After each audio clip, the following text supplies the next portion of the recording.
সমাজ দাও খোদা দাও এথায় পূর্ণ ইসলামী সমাজ।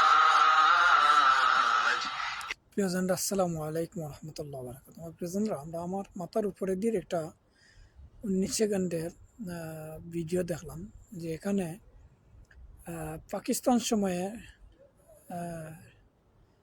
যে জাতীয় নেতা, মানে যখন আমাদের বাপ দাদাদের সময়ে আমাদের দেশ ছিল পাকিস্তান, এই পাকিস্তান সময়ে এই বৈঠকে বা মিটিংয়ে আমরা যাদেরকে দেখলাম, আমাদের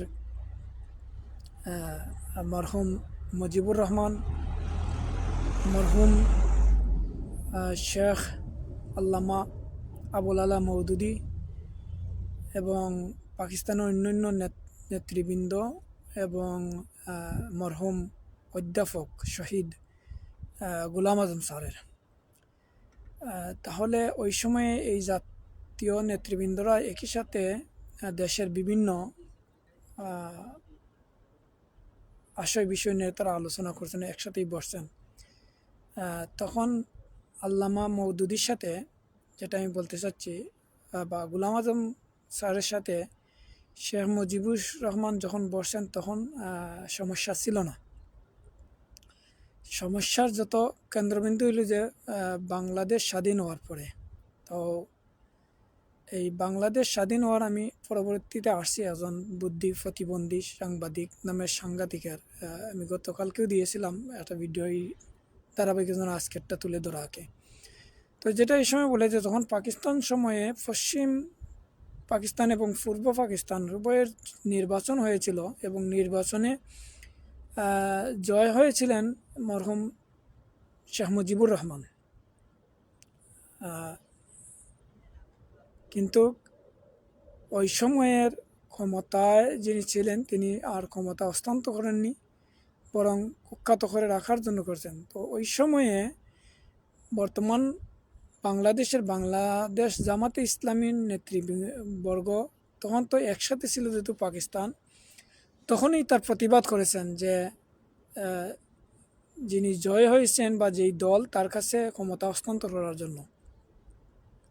কিন্তু ওইখানে আল্লামা মওদুদি এবং অধ্যাপক গোলাম আজম স্যার সহ অন্যান্য জামাত নেতৃবৃন্দরা জোরালো প্রতিবাদ করছেন। এই প্রতিবাদ করার আমরা একটি ভিডিও দেখি, আমাদের বৈশাখী এই শেখ হাসিনারই আমলের এবং শেখ হাসিনার আনুগত চ্যানেল, এই চ্যানেলের একটা রিপোর্ট আমরা দেখি। 1971 সালের 16 নভেম্বর বাঙালি বিরোধী পিপিপির প্রধান জুলফিকার আলী ভুট্টোর সমালোচনা করেন আরেক বাংলাদেশ বিরোধী দল জামাত ইসলামীর প্রধান গোলাম আজম। কারণ তার কিছুদিন আগে পাকিস্তানি প্রেসিডেন্ট ইয়াহিয়া খানের সাথে নির্বাচন প্রসঙ্গে একা আলোচনা করেন ভুট্টো। 71-এর এদিন জনসভায় গোলাম আজম বলেন, ক্ষমতার লোভে জনাব ভুট্টো পাগলামি শুরু করেছেন। মহাসংকটের দিনগুলিতেও ভুট্টো পূর্ব পাকিস্তানে এলেন না। আমি বুঝতে পারি না এই মনোভাব নিয়ে তিনি কি করে পাকিস্তানের জাতীয় নেতা হওয়ার দুঃসাহস দেখান। তবে যে আমরা দেখলাম এই ভিডিওতে, মানে বৈশাখী চ্যানেলের সম্ভবত এই রিপোর্টটা করছেন। তো রিপোর্টে যেটা বলতেছেন যে তৎকালীন বাংলাদেশ বিরোধী, মানে যখন স্বাধীন হব, ওই সময়ে যারা বিরোধী করেন তার মধ্যে অন্যতম ছিলেন অধ্যাপক গোলাম আজম স্যার।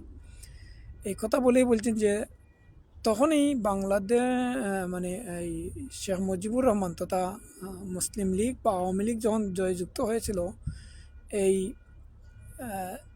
বিজয়ী দলের কাছে ক্ষমতা হস্তান্তরের জোরালো দাবি জানিয়েছিলেন অধ্যাপক মরহুম শহীদ গোলাম আজম স্যার।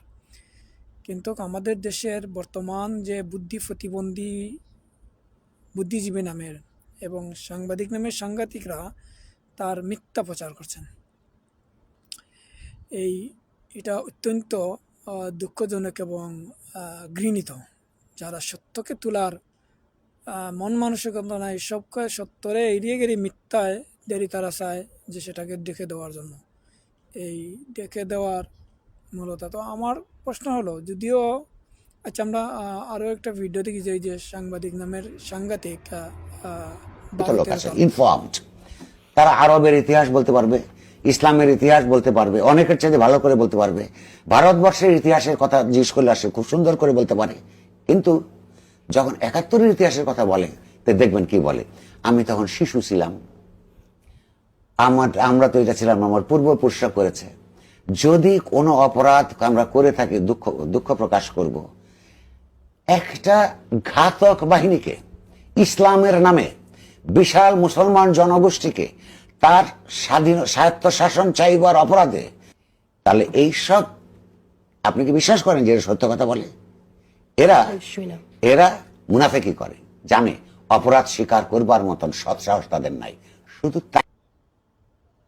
হ্যাঁ, যে আমরা দেখলাম এই যে সাংবাদিক নামের সাংঘাতিক ভারতের দালাল, মানে ভারতের অনুগত দাস, তারা সত্যটাকে সত্য না বলে সত্যকে মিথ্যা দিয়ে ডাকার সবসময়ই চেষ্টা করছেন। যেটা আমি আমার গতকালকের ভিডিওতে বলছিলাম যে আমরাও এইভাবে যেমন চিলে কান নেওয়া কথা শুনে চিলের পিছিয়ে দৌড়াচ্ছিলাম, মানে ওই ধরনের বুদ্ধি প্রতিবন্ধীদের বা মুরব্বীদের কথায়। তো যেটা বলতে তাহলে এখানে স্পষ্ট হয়ে গেল যে সবসময়ই বাংলাদেশ জামাতে ইসলামী, মানে তৎকালীন জামাতে ইসলামের নেতৃবৃন্দ সবসময় সত্যের পক্ষে ছিলেন এবং নির্বাচিত যে বা যারা গিয়েছেন জয়ী হয়েছেন তাদের পক্ষেই কথা বলেছিলেন, তাদের কাছেই ক্ষমতা হস্তান্তর করার জোরালো দাবি জানাচ্ছিলেন। কিন্তু এই সাংঘাতিক প্রতিবন্ধীরা সেটা স্বীকার করছে না। এখন যদি তাদের দলিল অনুযায়ী, মানে তারা যেটা বুঝাতে চাচ্ছেন যে তৎকালীন সময়ে বাংলাদেশ বিরোধীর কাজ করছেন, যেটা মূল অপরাধ হইল যে তারা যেইভাবে বাংলাদেশকে স্বাধীনতা অর্জনের কথা বিরোধিতা করছেন, যে আমরা ওইভাবে স্বাধীনতা অর্জন করতেছি না যে স্বাধীনতা অর্জনে ভারতের হাত থাকবে, ভারতের তাবেদারি থাকবে। ভারতের সাহায্য নিয়ে বা সহযোগিতা নিয়ে যখন আমরা স্বাধীন হব বা যুদ্ধে যাইব, তখন আমরা স্বাধীন হওয়ার পরে আমরা ভারতের কৃতদাস হিসাবে থাকতে হইবে। আমাদের এই স্বাধীন দেশের স্বাধীন মানুষের যেভাবে স্বাধীনভাবে চলা, স্বাধীনভাবে কথা বলার সেই শক্তি থাকবে না। সেটা স্বাধীনতার পর থেকেই এই শেখ হাসিনা হটানির পূর্ব পর্যন্ত, খুনি শেখ হাসিনাকে হটানির পূর্ব পর্যন্ত আমরা এই দাস হিসাবেই আমাদের যত সরকার আসছিল, সব সরকারি, যেমন বিএনপি বলেন, জাতীয় পার্টি বলেন, আর আওয়ামী লীগ তো খরিদার গুলাম শেখ মুজিবুর সময় থেকে। এখন আসি যে এই যে শেখ মুজিবুর রহমানের সময়, এটা তো মানে ওই যে বললেন যে শিশু, ওরা তো শিশু, আমার তো জন্মই হয় না এই সময়, এখন আমাকে কি বলবেন? আমরা তো এখন যে কথাগুলো বলছি আমি তো আর দেখে বলি না, ইতিহাস জেনে বুঝে এই বলতেছি, দেশি বিদেশি মিডিয়ার মাধ্যমে যেগুলো প্রচার হয়। তখন এই শেখ মুজিবুর রহমান বা তৎকালীন পাকিস্তান সময়ে যে ক্ষমতা ছিল, উভয়ই আমি কোনো যদি বলবো না, ওরাই ছিল অপরাধী এবং দোষী। বিশেষ করে শেখ মুজিবুর রহমান দেশের মানুষকে এমন একটা পরিস্থিতির মুখে মানে ঠেলে দিয়ে উনি স্বেচ্ছায় কারাবরণ করলেন, মানে সারেন্ডার হলেন, সুখে শান্তিতে ওনার ফ্যামিলি নিয়ে থাকলেন। তো বন্ধুগণ, এই যে মিথ্যাচার এবং প্রপাগান্ডা এখনও এই নির্লজ্জ বেহায়া সাংবাদিক নামের সাংঘাতিকরা করতেছে, তারার বুধ শক্তি কবে যে জাগবে খাল্লা ছাড়া কেউ জানে না। এর জন্য এই ধরনের সাংঘাতিক থেকে যেন জাতি সাবধান থাকে এবং এই নিকৃষ্ট যারা সুদকুর, ঘুষখোর, সন্ত্রাসী, খুনি, তাদেরকে প্রতিহত করতে হবে। প্রতিহত করার জবাব হলো সৎ, যোগ্য, ফরেজগার, মুত্তাকি এবং আল্লাহ বিরু, খুদা বিরু মানুষকে রাষ্ট্র ক্ষমতায় নিয়ে আসা।